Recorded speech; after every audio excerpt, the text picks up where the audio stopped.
Bom dia. O título de nossa mensagem hoje é Um Clamor pela Paz. E o texto bíblico para a nossa meditação está no livro do profeta Isaías, capítulo 2, versículos 1 a 5. Assim diz a palavra de Deus. Palavra que, em visão, veio a Isaías, filho de Amós, a respeito de Judá e Jerusalém. Nos últimos dias, o monte do templo do Senhor será estabelecido no alto dos montes e se elevará sobre as colinas, e para ele afluirão todas as nações. Muitos povos virão e dirão: venham, subamos ao monte do Senhor e ao templo do Deus de Jacó, para que nos ensine os seus caminhos e andemos nas suas veredas. Porque de Sião sairá a lei e a palavra do Senhor de Jerusalém. Ele julgará entre as nações e corrigirá muitos povos. Estes transformarão as suas espadas em lâminas de arados e as suas lanças em foices. Nação não levantará a espada contra nação, nem aprenderão mais a guerra. Venham, ó casa de Jacó, e andemos na luz do Senhor. Oremos.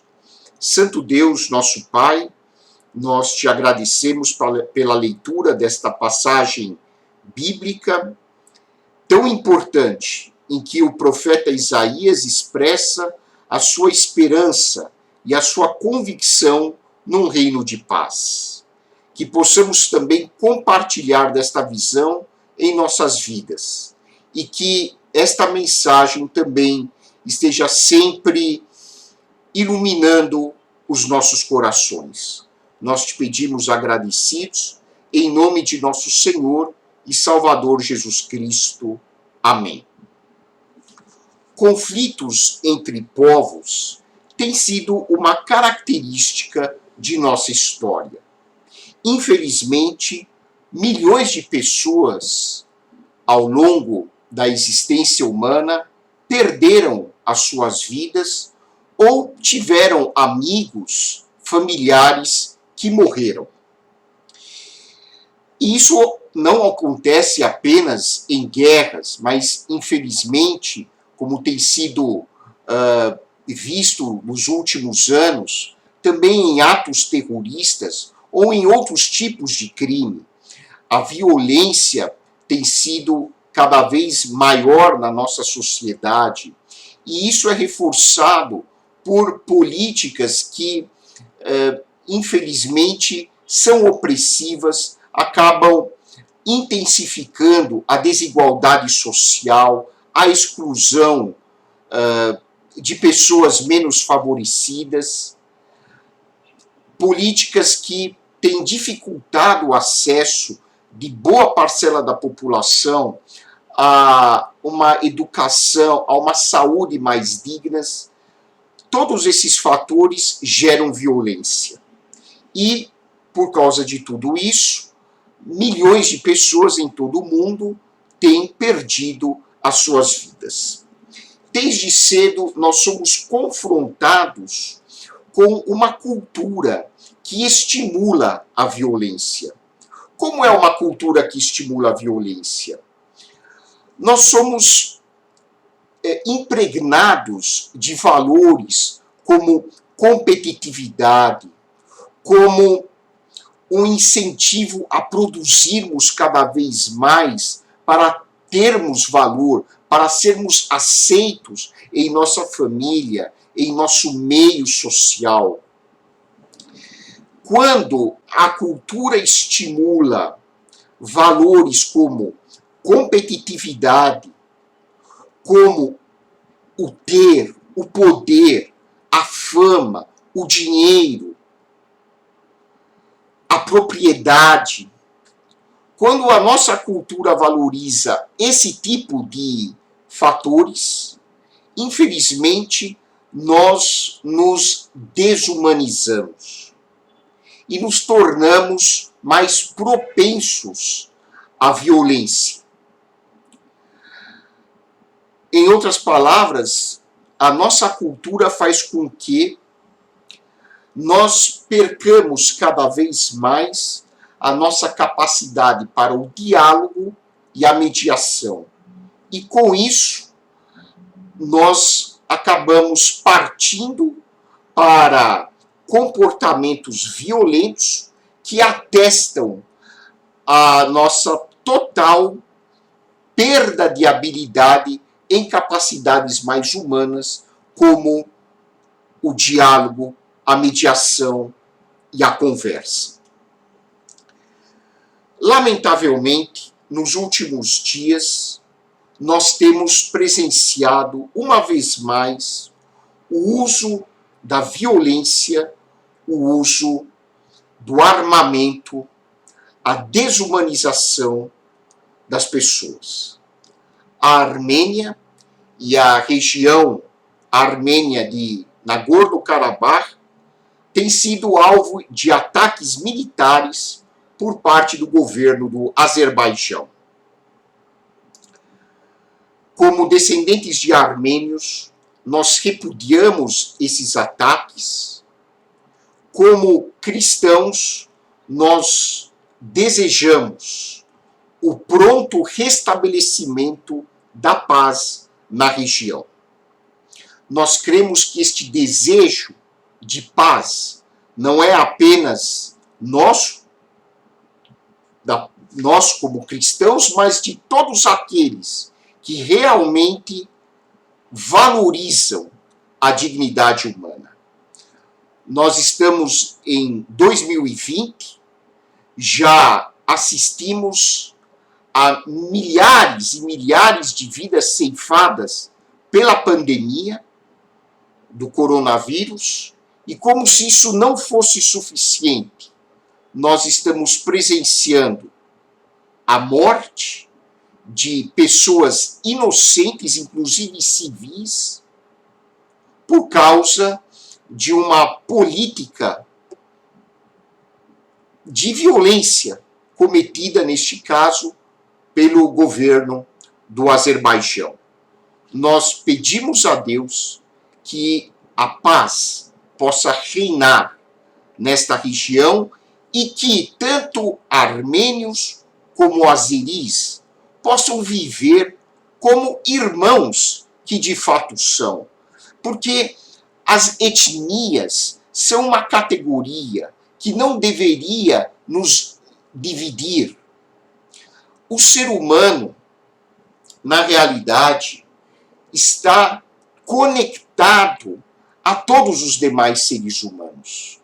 Nós vivemos de uma maneira em que a conexão e a consciência da conexão entre as pessoas é essencial para que possamos viver, de fato, uma vida significativa do ponto de vista espiritual. O psicólogo O'Hanlon, grande estudioso da espiritualidade, diz que há 3 elementos essenciais para que nós possamos viver, de fato, uma vida espiritual que faça diferença. Esses 3 elementos são a conexão, a compaixão e a contribuição.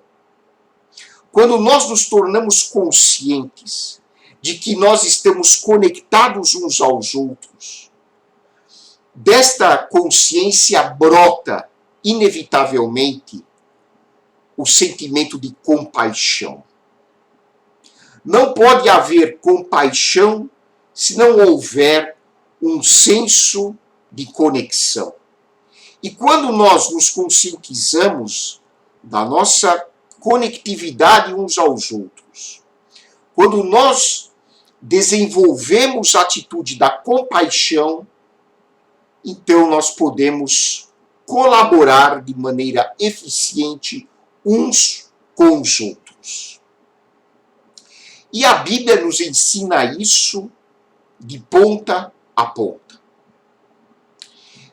Nós, brasileiros, japoneses, israelenses, palestinos, armênios, azeris, turcos, chineses, japoneses, coreanos. Citei aqui alguns povos que vivenciaram a guerra. No caso, comecei com brasileiros, porque eu sou um brasileiro. Nós, na verdade, antes de sermos pertencentes a estes países ou estas nações e culturas, nós somos seres humanos. E deveríamos resolver os nossos problemas a partir da nossa consciência de que fazemos parte de uma única e mesma família, que é a família de Deus. O nosso desejo é a paz. O nosso sonho é a paz. E nesse texto bíblico do livro de Isaías, o grande profeta, um dos maiores profetas da história de Israel, fala sobre um reino futuro, muito significativo para o momento histórico em que a nação de Israel se encontrava. Isaías foi um homem que viveu cerca de 700 anos antes de Cristo. E o livro dele compreende uma situação histórica que aparentemente, de acordo com os historiadores, foi, em alguma medida, não só de ocorrência durante o tempo do profeta, mas algumas centenas de anos depois. Israel viveu um momento de intensa perseguição por parte do Império Assírio e depois por parte do Império Neobabilônico, finalmente sendo restituída a sua existência por decreto de Ciro, imperador persa. Mas o povo judeu viveu muitos anos no exílio, principalmente no exílio babilônico. E o profeta Isaías, antevendo toda essa situação histórica em que judeus seriam dominados e seriam massacrados, seriam atacados por nações estrangeiras, Isaías vislumbrou, numa visão profética, um reino ideal, um reino que talvez hoje nós consideremos utópico, mas é um reino concreto, do qual a Bíblia fala de maneira muito clara, um reino que terá sua existência no futuro. Hoje nós somos convidados a construir este reino, mas este reino terá definitivamente o seu lugar na história humana num futuro. Quando será esse futuro, nós não sabemos. Este reino descrito por Isaías é um reino cuja característica essencial será a paz. E lembrando que paz não existe sem justiça. Estes dois elementos estão sempre interligados na palavra de Deus. Justiça e paz. Um não existe sem o outro.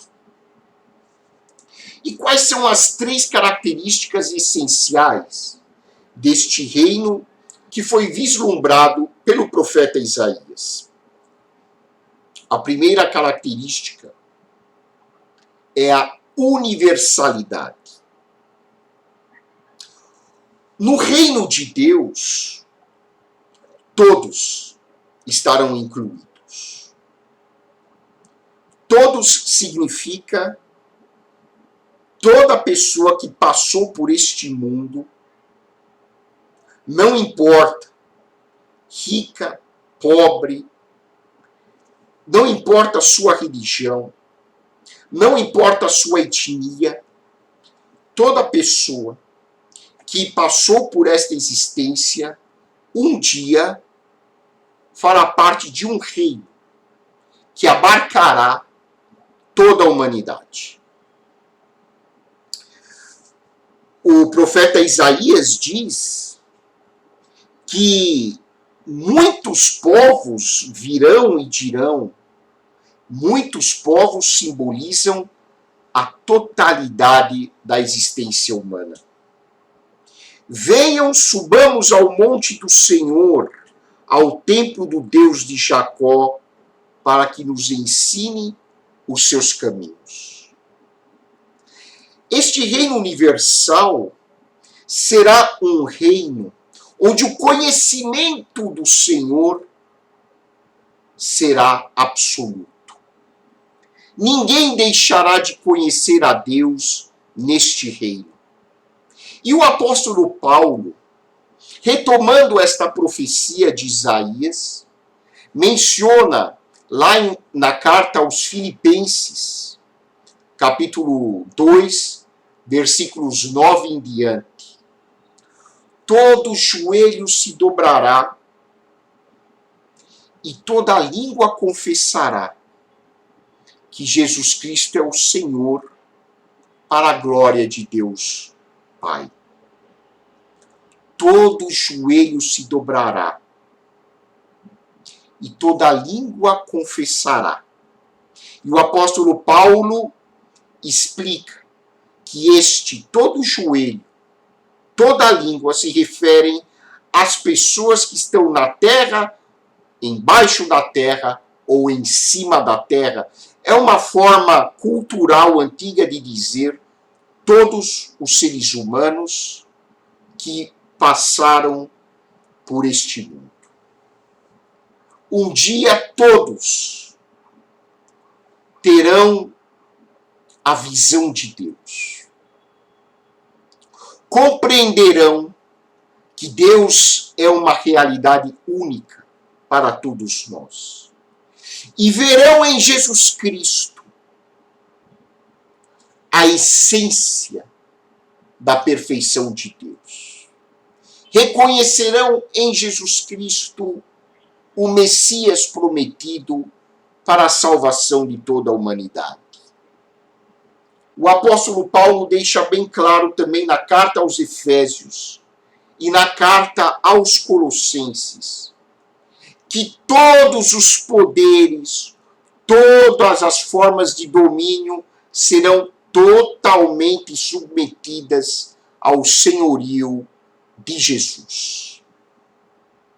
E aqui um elemento interessante, quando o apóstolo Paulo diz que todo joelho se dobrará e toda língua confessará.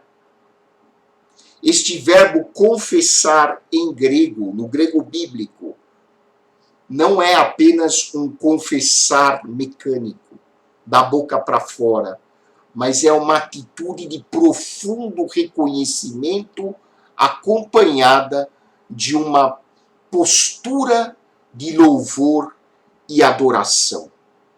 Ou seja, a vitória de Deus se consumará.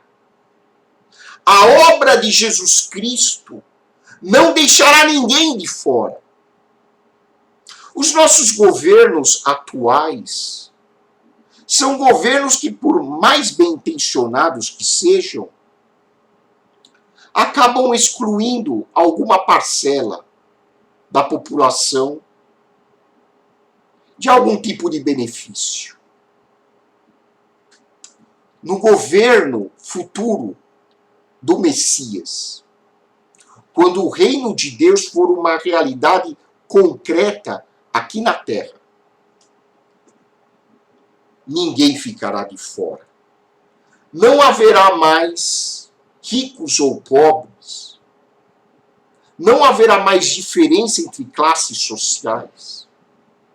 Não haverá pessoas desabrigadas, não haverá guerras. Porque o domínio de Deus e o conhecimento de Deus serão universais. Uma segunda característica, portanto, deste reino, previsto por Isaías, é a justiça. A justiça é o pilar de uma sociedade. E quando nós falamos em justiça, nós estamos falando em justiça social e também em justiça econômica. Estamos falando de ética. Estamos falando de honestidade. Estamos falando de um governo que realmente olha para todos. E assim será o reino de Deus quando for finalmente estabelecido aqui na terra. O profeta Amós, outro grande profeta de Israel, foi conhecido como o profeta social. Amós, no capítulo 5, versículo 24, diz assim: em vez disso, corra o juízo como as águas, e a justiça como um ribeiro perene. Agora nós estamos em época de eleições. Os debates eleitorais já estão começando a ocorrer na televisão. Convido você a ler os profetas do Antigo Testamento. Nós temos o hábito, nós cristãos, de lermos apenas o Novo Testamento. Mas, quando você se debruça sobre os profetas do Antigo Testamento, você vai verificar algo muito interessante. Raramente eles predisseram o futuro. Aliás, a predição do futuro era um efeito colateral das suas profecias. Não era este o alvo de sua proclamação.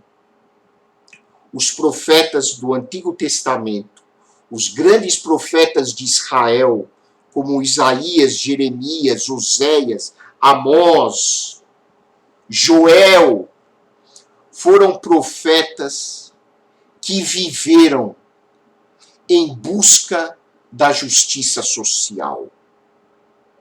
Foram pessoas que anunciaram que o reino de Deus não é um reino de luxo, um reino que se preocupa com opulência. Deus não precisa disso. A característica central do reino de Deus é a justiça social, porque Deus está preocupado com o bem-estar de cada ser humano, de cada criatura, sem exceção. E o profeta Amós diz que a justiça seja como um rio com abundantes águas, que percorrem e levam vida a toda a terra. Este é o nosso desejo hoje em 2020, para o nosso país. E, finalmente, outra característica essencial do reino de Deus: a paz. E como nós precisamos de paz. Vejam que o profeta Isaías disse: estes transformarão as suas espadas em lâminas de arados, e as suas lanças em foices. Que profecia maravilhosa!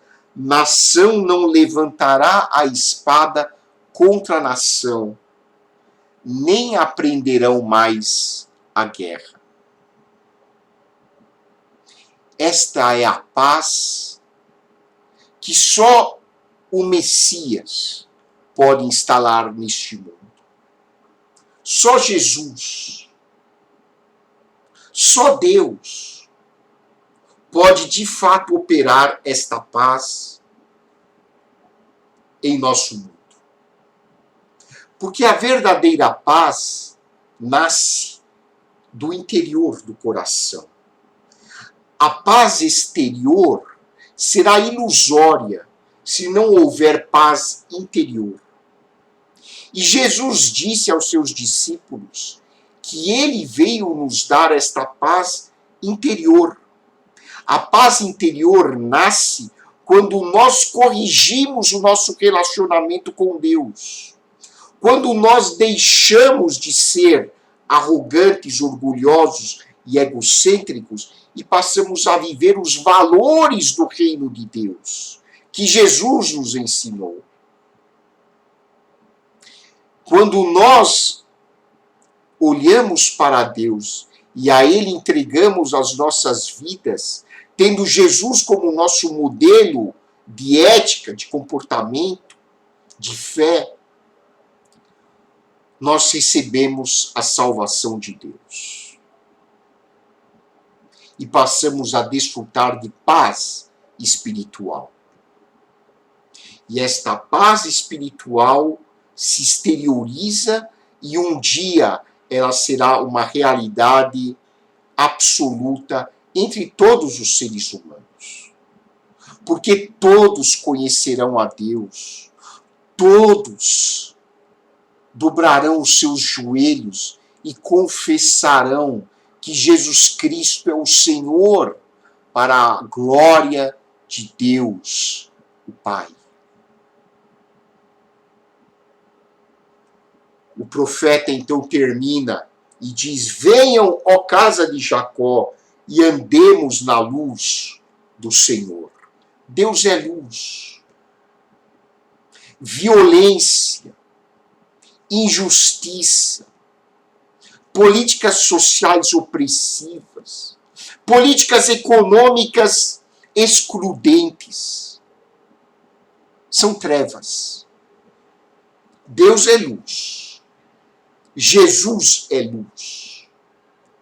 E Deus nos convida a sermos co-criadores deste reino aqui na Terra.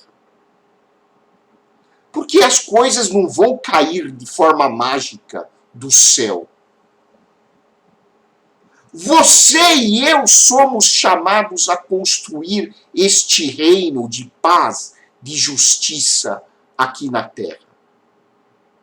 Mas é claro que um dia este reino será definitivamente implantado. Deus não nos conta os detalhes de como isso vai ocorrer.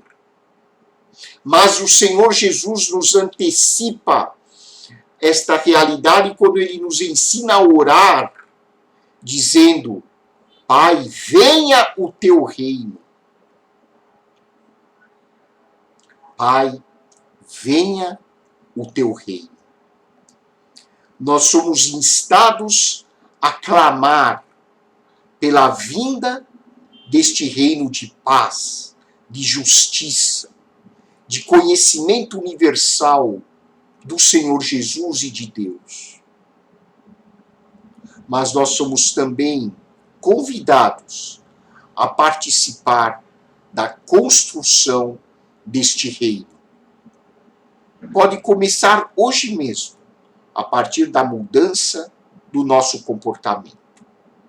Que Deus abençoe ricamente a sua vida. Que Deus realmente traga paz aos nossos corações, aos nossos países. E que, o mais rapidamente possível, que Deus restaure a paz na região da Armênia, do Azerbaijão e de Nagorno-Karabakh. Que nós possamos viver como de fato nós somos, irmãos, porque nós temos todos o nosso mesmo Deus, o Pai, como chamou Jesus. Nós somos todos membros de uma mesma família, que é a família humana. Que Deus dê a você uma excelente semana e que a bênção de Deus esteja sempre sobre a sua vida. Que a graça de nosso Senhor e Salvador Jesus Cristo, o amor de Deus, o nosso Pai, e a comunhão do Espírito Santo sejam com todos vocês, povo de Deus, agora e para sempre. Santo Deus, nós pedimos, em nome de Jesus, que tu restaures a paz na região da Armênia, do Azerbaijão e de Nagorno-Karabakh. Que não haja apenas paz, mas que também haja solidariedade, fraternidade e amor, não só entre armênios, turcos e azeris, mas entre todas as famílias da terra. Nós te pedimos agradecidos, em nome de nosso Senhor e Salvador Jesus Cristo, o nosso Messias, nosso Rei da paz e da justiça.